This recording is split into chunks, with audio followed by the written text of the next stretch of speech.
one of the tenants who she actually called me, and I said, can I speak to one of the police officers? And but the guy, what's the name? Brigadier Kunene.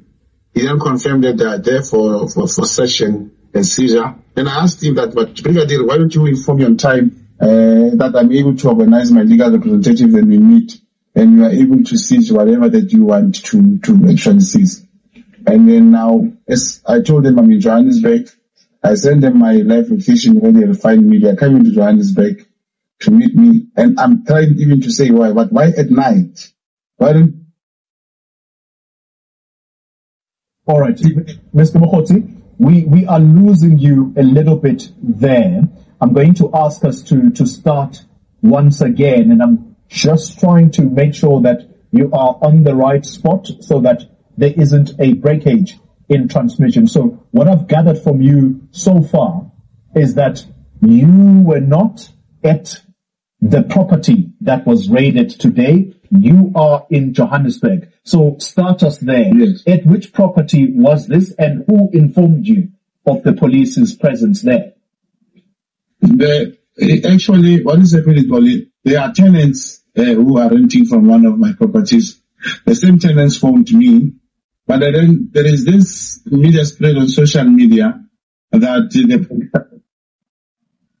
and I could not understand for what. Then the tenant gave me a cell phone that I'm able to speak to the brigadier, which is one brigadier I just mentioned, Kunene. Kunene, yes. Brigadier Kunene said they've got a search and seizure warrant for me, which I then said, just send me a copy that I'm able to comply. I should know what you are looking for. Are you there to arrest me, or why are you there? As I'm talking to him,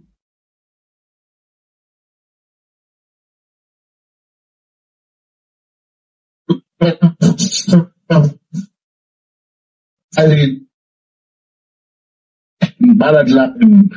do they wear balaclavas?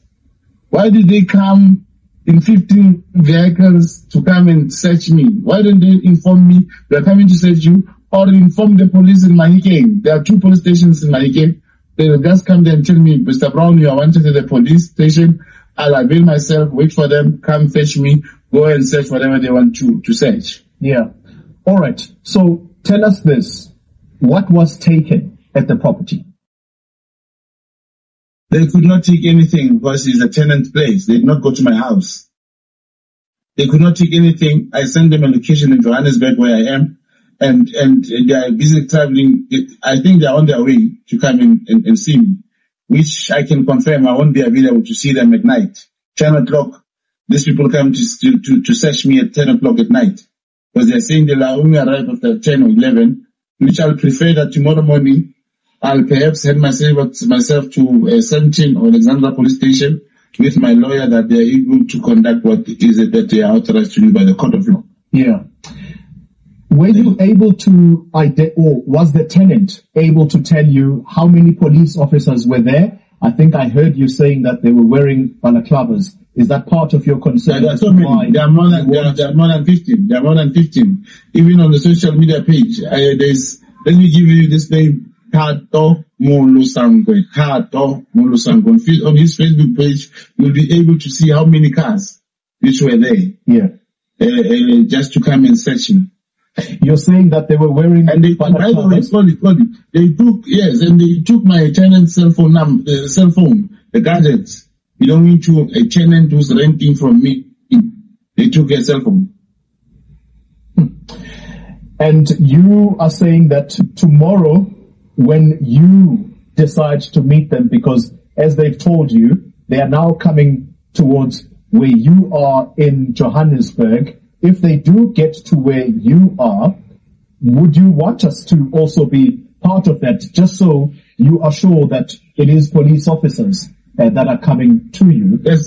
Yes, I'll be very much grateful. I'll share with the details. However, that I believe should only be done tomorrow. Why should it be done at 10 o'clock? Because they're coming to session. But it does appear that they are insisting that they want to... No, they won't tell me. Like I'm confirming to you, I send them the location from the hotel where I'm staying.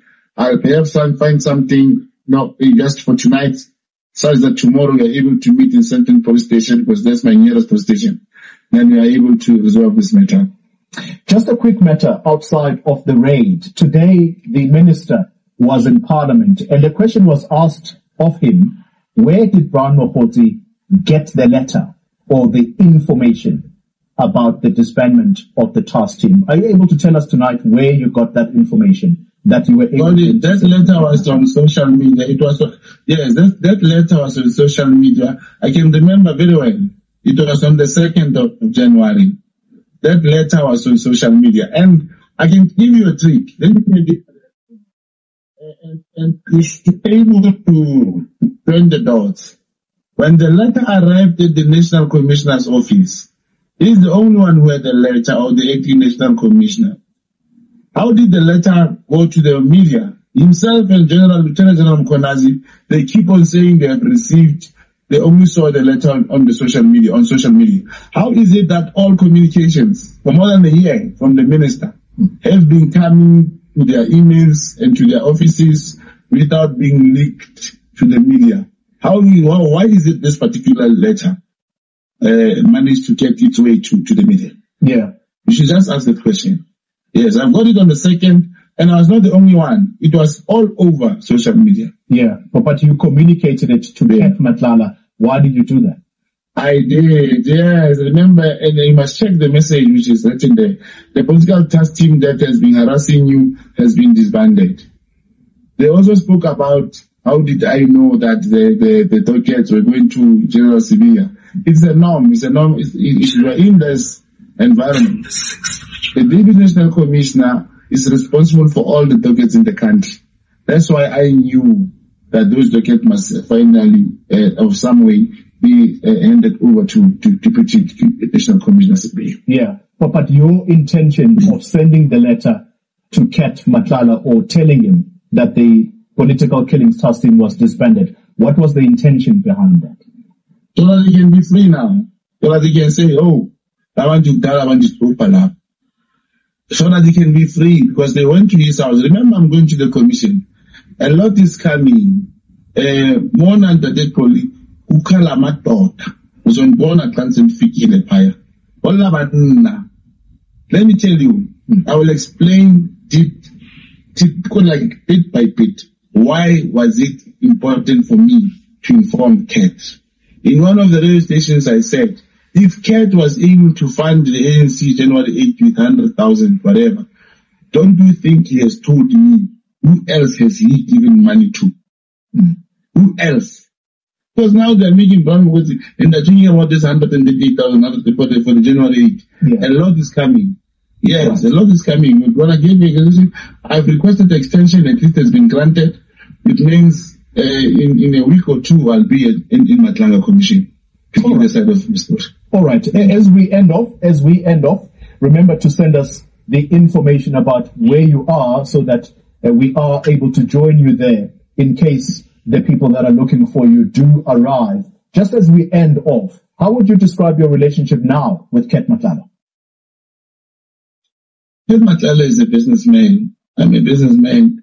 And I remember this Audi Altram Patra is going now to come to action, because the side of my story with those messages and everything that you see, I'll be explained to say, this is my relationship with Ket Matlala. Didn't you like it when the Deputy National Commissioner said we met in Cape Town and I forgot to pay my coffee or my breakfast? You must just think along those lines. Thank you so much, Brown Mogotsi, thank you very much for always being available. Thank you.